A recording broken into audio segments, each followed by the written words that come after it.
శ్రోతలకు నమస్కారం. మన ఛానల్కు స్వాగతం. శ్రీరామచంద్రాయ నమః. శ్రీ కళాభాను విజయం 7వ భాగం. రచన పంచరత్నం సుబ్బరామప్ప గారు, ఎనగలూరు గ్రామం. నూతన వ్యక్తి. నీ మాటలు నే విశ్వసించితిని, కాని బేండా భైరవుని చెంత బహుకాలము నుండి సేవ వనర్చుచుండి నేడు విధికృతముగా నీకు పరాభవమైన మాత్రముననే స్వామి కార్యం విడిచి వరులకు మనసీయవచ్చునా? ఇది భృత్య ధర్మమగునా? నా వాడవని దృఢముగా నిన్నెట్లు విశ్వసింపవచ్చును? ఈ స్వల్పమునకే ఆ వాయుచలితమై ఉన్న సఖ్యత్వమును, స్వామి భృత్య రుణానుబంధమును ఇంత శీఘ్రమున నశించినవని చెప్పుచున్న నిన్నెట్లు నమ్మవచ్చును అనెను. కపాలుడు. తండ్రి, నీవు పిన్నవాడ వయ్యును, గుణవృద్ధుడవు, నీతి కోవిదుడవు, ప్రాణాపాయ సమయమున రక్షించి ఉన్నవాడవు. నేను రాక్షసుడను కాను, భైరవుడను కాను, క్షత్రియ వంశమునకు చేరిన సూర్యుడను. ఈ భేండా భైరవుని దుర్వృత్తులకు సహింపక మన భారత భూపాల రొక్కరొక్కరే సర్వసైన్యములతో చెనుదించి అతనితో యుద్ధమనర్చి జయింపలేక సఖ్యమనర్చి కొందరు పరివెత్తి ఓడిపోయి కొందరు ప్రాణమును కోల్పోయి కొందరు ఇట్లనేక మంది అనేక విధములుగా పరాభవము చెంది ఇప్పుడు 10 సంవత్సరముల నుండి ఎవరు కానీ ఈ భైరవునిపై యుద్ధమునకు చెనుదించువారు లేరు. ఆ సమయంలో నేనొక రాజసైన్యాధిపతిని వచ్చి భైరవానుచరులతో యుద్ధమునర్చి బహుమంది కాపాలిక భైరవులనంత ముందించి తుదకొకచో నలసి నిద్రించుచు సమయమునందు వారిచే పట్టుబడి భైరవ విగ్రహమునకు బలియగుటకు తీసుకొని పోబడి తిని. అప్పుడు కరచరణములు బంధింపబడి ఉండెను. మోకాలితాకులచే మోచేతులను పెట్టులచే శిరోజృంభణముచే వాళ్ళను నా చెంతకు రానీయక కలవరపాటు నొందించితి. అదిగాంచి భేండా భైరవుడు నా సాహసమునకు మెచ్చుకొని పలు విధముల నన్ను ప్రార్థించి తన సైన్యాధిపతిగా నుండునట్టు ఒప్పించుకొనే. నాకిష్టము లేకున్నను భారత భూమీసులెవ్వరింతటి వారు లేరని విధి లేక నేనందే నిలిచి తిని. కానీ నాటి నుండి నేనెంతమంది స్త్రీలను పురుషులను భైరవదేవునకు బలియొసంగి ఉన్నవాడనో, ఎన్ని ఘోర కార్యములు నర్చి ఉన్నవాడనో ఈ నా పాపమును విచారించుటకు మరి ఒక యమధర్మరాజును సృష్టి చేయుదురని నమ్మియున్నాను. ఇక నేనట్టి క్రూర కృత్యములు నర్పనని దృఢముగా ప్రతిజ్ఞ చేసి చెప్పుచున్నాడ. నేడు నీ పాద స్పర్శ అయినంతనే కఠోర హృదయమంతయు బహుళార్థంబై మృదుత్వం అవలంబించుచున్నది. నీవు పుణ్యపురుషుని వలె తోచుచున్నావు. నీ తేజం గహనం వంతయు నిండుకొన్నట్టుగా అగుపడుచున్నది. తండ్రి, నన్ను నమ్ము. నీవు నమ్ముకున్నను నేనింక భేండా భైరవుని చెంత కరగను.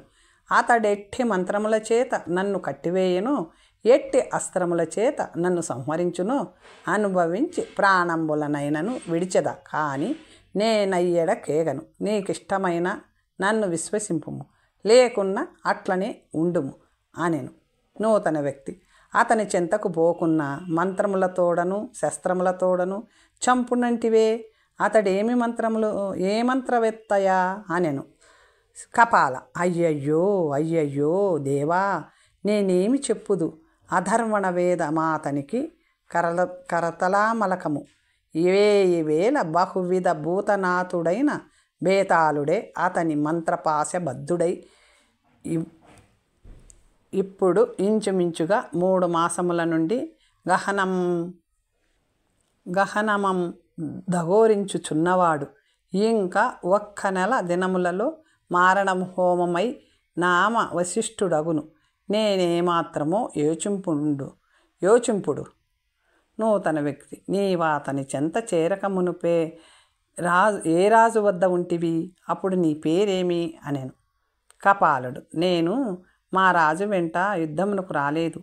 అతని మంత్రి అయిన కాళీభద్రుని వెంట వచ్చి భైరవాశ్రమమున పరాభూతుడనైతిని. మా మంత్రి గుణముల కన్నను భైరవుని గుణములే ఉత్తమమని నిశ్చయించి నేనచ్చటనే నిలుచుటకు ఒప్పుకొంటిని. అప్పటి నా పేరు వీరసేనుడు. నూతన వ్యక్తి, నీవే దేశము సైన్యాధ్యక్ష పదవి ఎందుంటివి అనిన మంత్రి వెంట వచ్చుట ఆ రాజు బాలుడా, ఉన్మత్తుడా, తపోవనగతుడా, ఏమై ఉన్నవాడు అనెను. వీరసేనుడు, నాయన, గోదావరి నది తీరమున మహేంద్రవనమును నగరమునందు నరేంద్రచంద్రుడను రాజు గలడు. అతని యొద్ద సైన్యాధిపతిని ఉంటిని. ఆ మహారాజు సంతానం లేక రాజ్యమును మంత్రి ఆధీనమునర్చి తపోవనమున కరిగెను. ఈ భైరవుని ప్రతాపము దుర్వృత్తులు దేశమంతయు గగ్గోలు పరచుచుండే. అందుచే మంత్రి వెంట యుద్ధమునకు వెడలి నే చెప్పినట్లు పరాభూతుల మైతిమి. నూతన వ్యక్తి, కొంచెం యోచించి వీరసేన, మాయా విడంబమును వియద్గమన ప్రభావమును నీకెట్లు కలిగెను? వీరసేనుడు, దివ్య జ్ఞాన సభలయందు చేరిన ప్రతి సభ్యునకొక్కొక్కసారి సజ్ఞాబింబమే ఏ విధి మెడలను తోగాడుచుండునో మెడలలో తూగాడుచుండునో ఆ విధి భైరవాశ్రమమున చేరిన ప్రతి మనుజునకు భైరవనామధేయ మొసంగి స్వర్ణ పతకమొకటి మెడలో వేచి ఉందురు. ఆ పతకమునందొక్క యంత్రము భైరవునిచే నిర్మింపబడి ఉండును. అది మెడలో నున్నంతసేపును వియద్గద మన శక్తియు మాయా విడంబమునను కలుగుచుండును.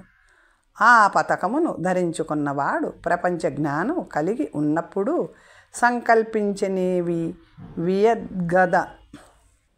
వియదద్గమనాది ప్రభావములు జరుగుచుండును. అతండు మూర్ఛయో మరణమో నిద్రయో చెందునప్పుడు సంకల్పం లేకుండునుగాన మా మహత్యములన్నీ నశించుచుండును. నాకును నొక్క పతకము కలదు, ఇదియో చూడుము అనెను. నూతన వ్యక్తి, మీరరుదెంచి నా పాదములొకరును శిరమునొకరును పట్టి ఎత్తుటకు ఉపక్రమించితిరే. నన్నేమి చేయవలదలిచియుంటిరి? మీరిచ్చటికెందులకు వచ్చితిరి? మీరు గొప్ప అధికారులయ్యి ఏదేని కార్యముండిన జారులు నంపక మీరే వచ్చునంతటి కార్యమేమి అనెను. వీరసేనుడు, మంత్రపాశబద్ధుడనై అయిన భయతాళుని విడిపించదననియు భైండాబేరుని సంహరించదననియు ఒక్క పురుషుడు ప్రతిజ్ఞ చేసి తత్కార్యాసక్తుడై బదరికారణ్యమున నరనారాయణాశ్రమునకు వెడినాడని మా భైరవేశ్వరునకు తెలిసి అతడెవరో వెతికి తెచ్చి భైరవునకు బలి ఇచ్చిండని అనేక చార్వాక కాపాలిక గణములను అంపి ఆ ఇరువురినొక్క దిశకు పంపుటచే మేము వెతుకుచు బహు ప్రయాసపడి ఎందు కనపడకుండుటచే మరలిపోవచ్చు ఈ పర్వతాగ్ర మార్గముగా వియద్గద మొనర్చుచు ఇచ్చట నిన్ను కాంచి వృధాగా ఎందులకు అరుగవలయు భైరవ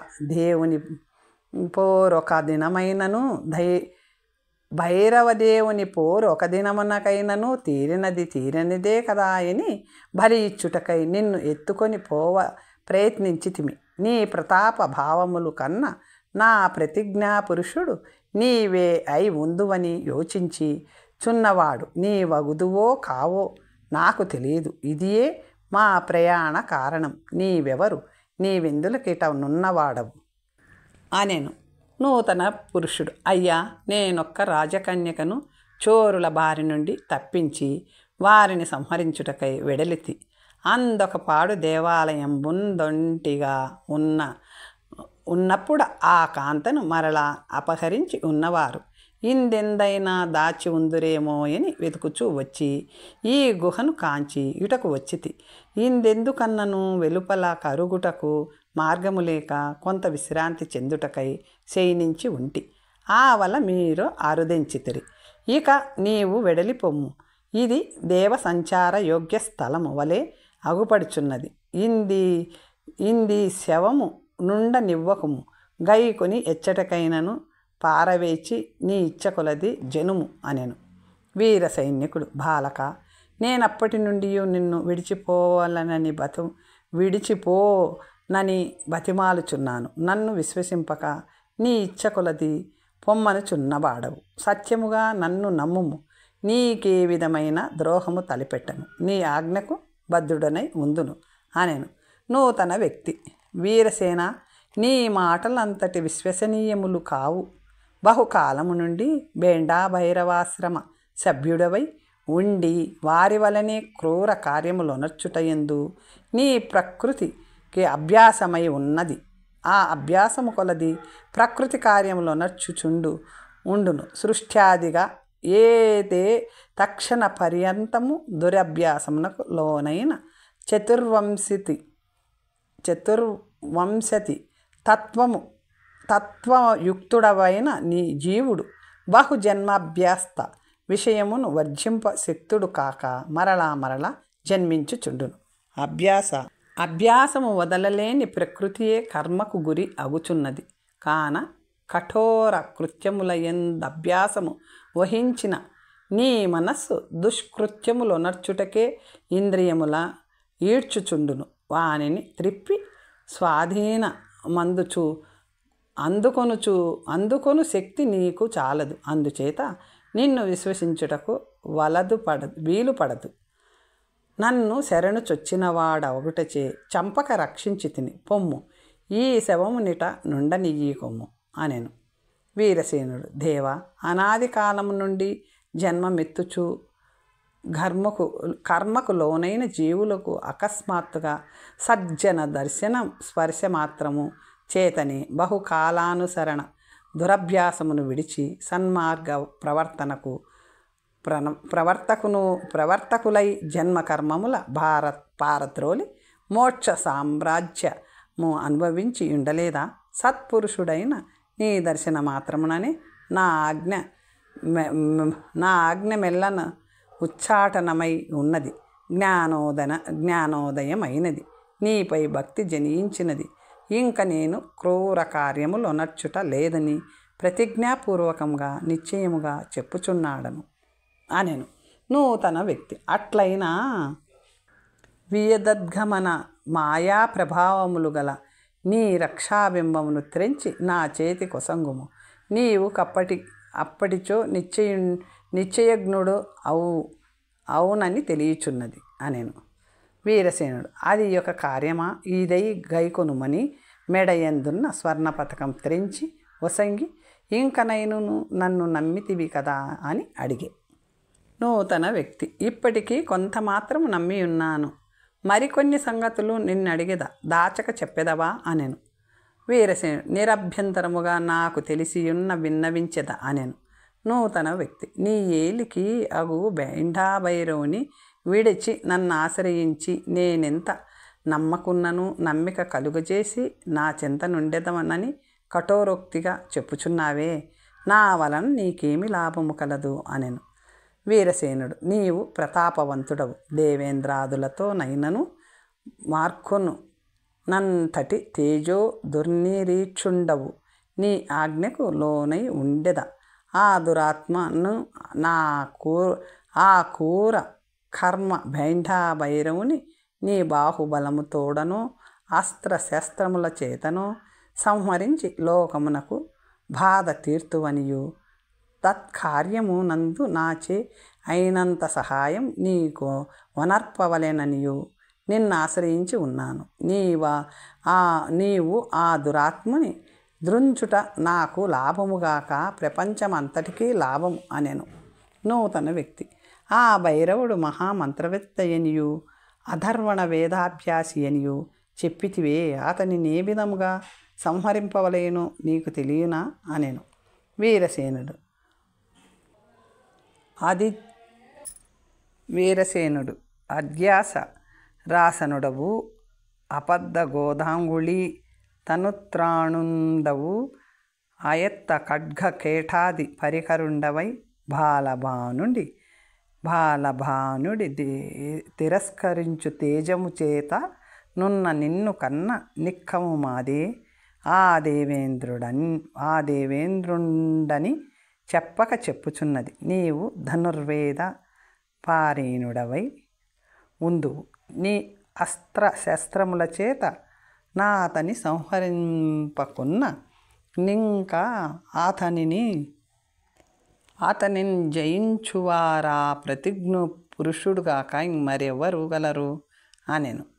నూతన వ్యక్తి నా అస్త్ర శస్త్రములకు ప్రత్యస్త్రములెరుంగును. ముష్టియుద్ధమునర్చుటకాతండతి దృఢాంగుడు బహు యుద్ధములయందారితేరిన ప్రభావ సంపన్నుడై ఉన్నవాడు మాయా విశారదుడు గాన అతన్ని సంహరించుటకు ఉపాయం ఏది ఏని తెలియజేయము అనెను. వీరసేనుడు నీ వాక్యములు నిశ్చయము. అతని చెంత 1000 మంది చార్వాక రాక్షసులు, 1000 మంది కాపాలిక రాక్షసులు, 1000 మంది భైరవానుచరులు, 1000 మంది ఆశ్రమ శిష్యులు, 300 జవసత్వ సంపన్నములైన గుర్రములు, 60 రథములను, సింహాననములు కలిగి దీర్ఘకాయములై వ్యాఘ్రాదులనైన లెక్కగొనని కుర్కరము లొక 100 గలవు. చార్వాకులు, కాపాలికులు, వీరులు, రాక్షసులు, భైరవానుచరులను వారు, భైండాభైరవుని జ్ఞాతులు, ఆశ్రమ శిష్యులను వారు, నా వలె వారలకు పట్టుబడిన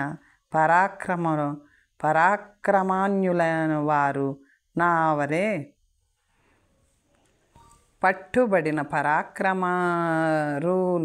మానవులు, వీరందరా భైండాసురుని తపప్రభావం మాయా విడంబములచే ప్రతాపవంతులై అజేయులై ఉన్నవారు. వారలందరినీ జయించటయే మా వల్ల భైండాభైరవుని సంహరింపవలయు. ఆశ్రమములో ప్రవేశించుటకు సర్వ స్వతంత్రాధికారము గల నాకే గుండె చెదురుచుండును. ఆ కుర్కరములతో పోరి చేయించిన నొక దేశమే జయించినట్టగును. శత్రువులు అరుదెంచిరేని విజృంభించి శత్రువులలో దూరి చించి చెండాడునంతటి శౌర్యవంతములైనవా జాగిలములు. ఆ భైరవాశ్రమం చుట్టూ మహోన్నతమైన పర్వత ప్రక్షిక కలదు. భైరవ హింసాలయమున కానుకొని తూర్పు దిశగా బ్రహ్మపుత్ర నది ప్రవహించుచుండును. ఆ పర్వతం వెనుక 2000 మంది రాక్షస సైన్యములు అనేక ఆయుధపాణులై అనవరత మా ఆశ్రయమును రక్షించుచుందురు. ఆ పర్వతంబు లోపలి వైపున 1000 మంది రాక్షస భటులు కాపురముందురు. వీరే భైండాభైరవుని అంగరక్షకులు, మహాబలవంతులు. వీరా హింసాలయమును రాక్షస నివాస కుటీరములను బలి కొరకై తెచ్చిన స్త్రీ పురుషుల ఆరయుచుందురు. భైరవాలయము చుట్టూ 500 మంది రక్షించుచు అతని సమీపమునందుందురు. మిగతా ఏ 100 మందియో భూమండలమున సంచరించుచు భైరవ దేవునికి బలి కొరకు స్త్రీలను పురుషులను తెచ్చి అతనికి అర్పించుచుందురు. పర్వతములకు లోపల వైపునంగా ఉన్న అంగరక్షక భటుల చెంతనే 300 గుర్రములు సన్నద్ధమై ఉండును. భైరవాలయం వద్ద కాపు ఉన్న వారి చెంత రథములు 100 గుర్కరములు 100 ప్రకాశించుచుండును. ఆ పర్వత బుక్కులలో తూర్పు దిశ యందు ఒక మార్గమున, పడమర దిశ యందు ఒక మార్గమున గలదు. ఆ మార్గముల చింతనే రాక్షస గణములు కాపాడుచుండు.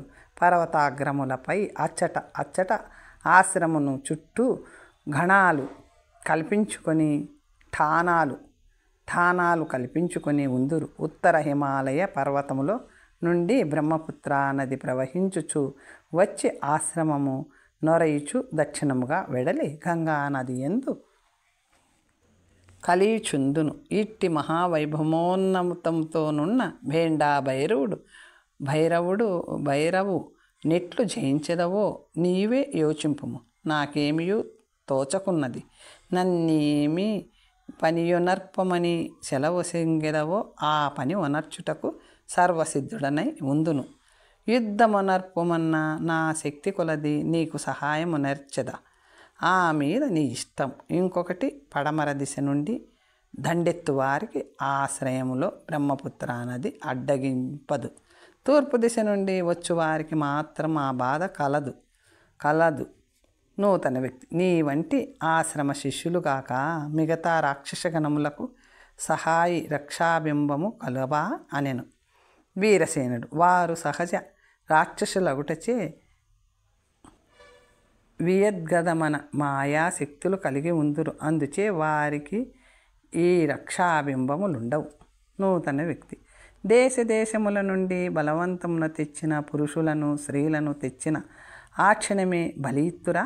దానికొక వ్యవధి కలదా అనెను. వీరసేనుడు: అతని చెంత నొక పట్టిక కలదు. తెచ్చిన పురుషులను స్త్రీలను క్రమముగా నందు వ్రాయిచుండును. క్రమం ప్రకారము ఒకరి వెనుక ఒకరిని ప్రత్యాహమును పురుషులను బలియిచ్చుచుందురు.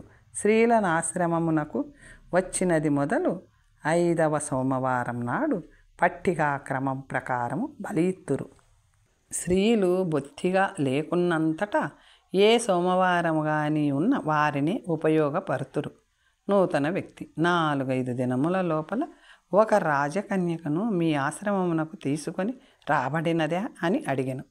వీరసేనుడు: తీసుకొని రాబడినది. రాజకన్యక భువనమోహిని అను పేరు గలది. ఆమె తండ్రి పేరు విభావసు మహారాజు. ఆమె ఊరు పాంచాల దేశమున మణిసంధ్యన పట్టణము అనెను. నూతన వ్యక్తి: ఆహా, ఆ సతి కొరకే నేనిందు వెతుకుచున్నాను. ఈ వరకు బలి యొసంగియుందురో ఏమో. ఈ అరణ్యములో గుహలో కోనలో దిరిగి ప్రయాస పడుచున్నాడను. మరలా నా చోరులే అపహరించిరేమో అనుకుని ఉంటిని. వీరసేన: ఆ కాంత ఎట్లయినా రప్పించు నుపాయము యోచింపుము అనెను. వీరసేనుడు: తప్పించుట సాధ్యము కాని కార్యం. 5వ సోమవారము వరకు ఆ కాంతని ఏమీ యొనర్పరు. ఆవల బలియిత్తురు. సుశీలయను ఒక కాంతను తప్పించుట చేతనే బేతాళుడు కట్టుబడి మారణహోమమునకు గురి అయి ఉన్నవాడు. బేతాళుని కట్లు విడిపించదననియు భైండాభైరవుని సంహరించదననియు ప్రతిజ్ఞయునర్చిన ఆ మహాపురుషుని వ్యవధి ఇక 13 దినములే ఉన్నది. ఆలోగా అతడు గాని నీవు గాని వచ్చి భైండాభైరవుని తంతురేని భువనమోహిని యొక్కతే కాదు, అచ్చట బలి కొరకై తీసుకొని రాబడిన కాంతలందరూ పురుషులందరూ తప్పింపబడుతురు. మీరెవరాశ్రమములపై దాడి వెడలినను నా చేతనంత సహాయమునర్చద. ఏ విధినైనను భైండాభైరవుని ఇంకా భూమిపై నుండనీయకూడదు. బహు హత్యలు జరుగుటచే అనావృష్టితోషములు కలిగియున్నది. యజ్ఞమునర్చుటకే రాజును ప్రయత్నించలేదు. ఇక దేశము సుభిక్షముగా ఉండవలెనన్న ఎట్లు ఉండును అనెను. నూతన వ్యక్తి: ఆ ప్రతిజ్ఞా పురుషుడెవరో తెలియదయ్య. అతనికి మన ఏ విధముగా సహాయమునర్పవలెనో భైండాభైరవుడు ఏ రీతి సంహారమగునో స్ఫురింపకున్నది. కానింబు మరలా నీవా భైరవాశ్రమమునకే జనుము. ప్రతిజ్ఞాపురుషుడు అరుదించినప్పుడు నీవు తగు సహాయము వనర్పుము. ఆ మహాపురుషుడెవరో ఎరింగి అతని వెంట నేనును చెనుజంచెద. అంతవరకు ఏ విధమైన బలులు భైరవునకు కొసంగకుండునట్లు ఏదో యుక్తి కల్పింపుము అనెను. వీరసేనుడు: కల్పించుట ఏమి? ఇక పాలభైరవుడా కపాల ఈ కపాల భైరవుడాతని జ్ఞాతియే యోగదా అతని నిర్యాణమునచే 10 దినముల శుచి అనుభవింపవలేను. ఆ 10 రోజులలో ఏ పూజలు ఏ బలులు జరగవు. 11వ దినముననే భైరవ పూజలు బలియు జరుగును. ఆ లోపల మరలా ఎవరైనా అతని జ్ఞాతులు మరణమొందిరేని 10 దినములు శుచి ననుభవించుచుందురు. ఇదియే ఉపాయము, వేరు లేదు అనెను. నూతన వ్యక్తి: కానిమ్ము, అంత మాత్రము కలదు కదా, ఇంక నీ వరుగుము. ఈతని మరణమాతడు నిశ్చయముగా తెలిసి అసూచి నాచరించుచుండని నీవీ శవము నచ్చటికే ఎత్తుకొని పొమ్ము. ఆ 10 దినములలో నా ప్రతిజ్ఞా పురుషుడు ఎందుండునో తెలుసుకొని నేనే వచ్చేదా. ఇదే నీ రక్షాబింబం, మరలా గొనుము. వియద్గదమను మాయాశక్తులచే త్వరగా జనుము. సత్యమునందు మనసు నుంచుము. నాతో ఆడిన ప్రమాణోక్తులను మరువకుము. క్రూరుని సన్నిధిలో క్రూర కృత్యములే ఒనర్చుటకు మనస్సు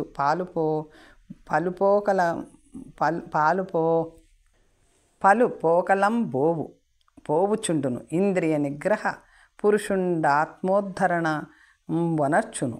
ఆత్మనుద్ధరించుటయే మానవ జన్మమునకు సార్థకము. మనుచేతర జన్మంబులంద ఆత్మోద్ధరణ జ్ఞానం ఉండదు. పొమ్మని త్వరపెట్ట అతండు రక్షాబింబము ఎప్పటి ఎట్లు ధరించి అమ్మహాత్మునికి నమస్కరించి కళేబరమునెత్తుకొని వియన్మార్గమున ఎగసి పోయి వచ్చేదనని చెప్పుచూ వెడలిపోయే. మన నూతన పురుషుండా గుహ ముఖంబునంగాంచె. అది అపూర్వ చిత్రంభై అనేక మణిగణ కీర్ణంభై ఆనందమయంభై ఒప్పారుచుండే. ఆ ద్వారమునకు ఇరుపక్కలనందును నొకచో గరుత్మంతుడమృతమును తెచ్చుచుండునట్టును, ఒక ప్రక్క ఆంజనేయుడు ద్రోణాద్రి తెచ్చుచుండునట్టును, నొకటొకటి అభిముఖముగా బంగారుచే 2 విగ్రహములు తీర్చి పలు విధ ముత్య రత్నములచే అలంకరింపబడి ఉండిరి. ఇది ఒక మహాశ్చర్యం కదా అని లోపల ప్రవేశించే.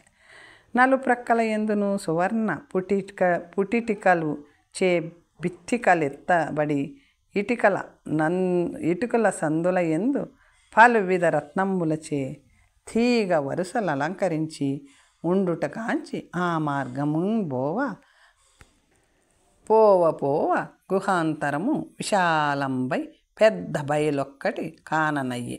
ఆ బయలునందు బహుదూరము దక్షిణాభిముఖముగా పోయి ఒక పట్టణమును గాంచె. ఆ పట్టణం ఎటుగన్నను బంగారుమయంబై ఉండే.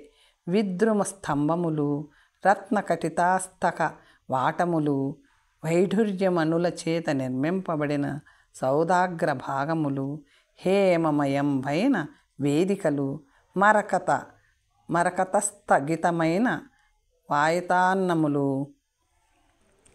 మరకతస్థగితమైన వాతాయనములు, వజ్రములచే తాపబడిన బంగారు గృహములు 4-5 అంతస్తులకు కలిగి ఉండే. ఈ పట్టణం అమరావతియో అలకావతియో భోగవతియో ఇందెందులకున్నదో అని ఆశ్చర్యం వహించి ఇట్టి పట్టణముండొక్క మారు మనుజుడైనను లేకుండుటకేమి కారణమో అని అనుకొనుచు అప్పురం మధ్యంబున కాంచుచుండ అచ్చట సహస్ర స్వర్ణ స్తంభ సంవృతంబగు ఒక మంటపం బగుపడియే.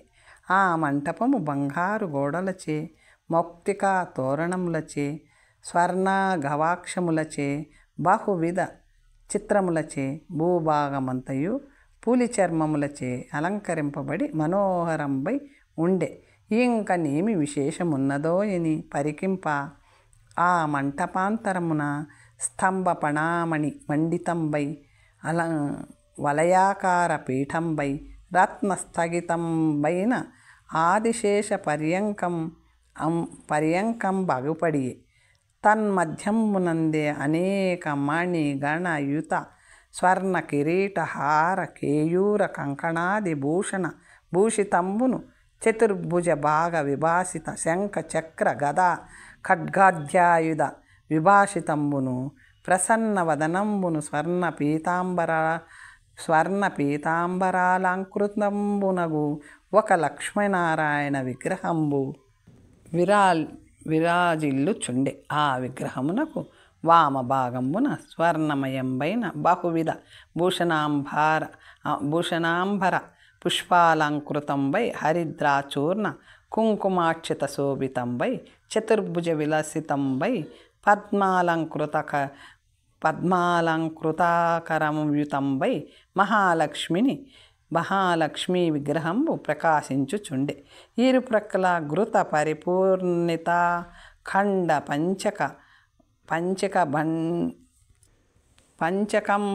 ఖండంబై ప్రకాశించుచుండె. అందెవ్వరునూ లేకుండిరి. అదిగాంచి మహాభక్తి పరవశుండై కరయుగళంబును మోడ్చి ప్రదక్షిణ నమస్కారంబులో నడిచి ఎదుట నిలవంబడి పురుష సూక్త స్త్రీ సూక్తములచే స్తుతించి తన విసనక మరల నిట్లని స్తుతించే. తర్వాత కథ వచ్చే భాగంలో తెలుసుకుందాం. ఓం స్వస్తి.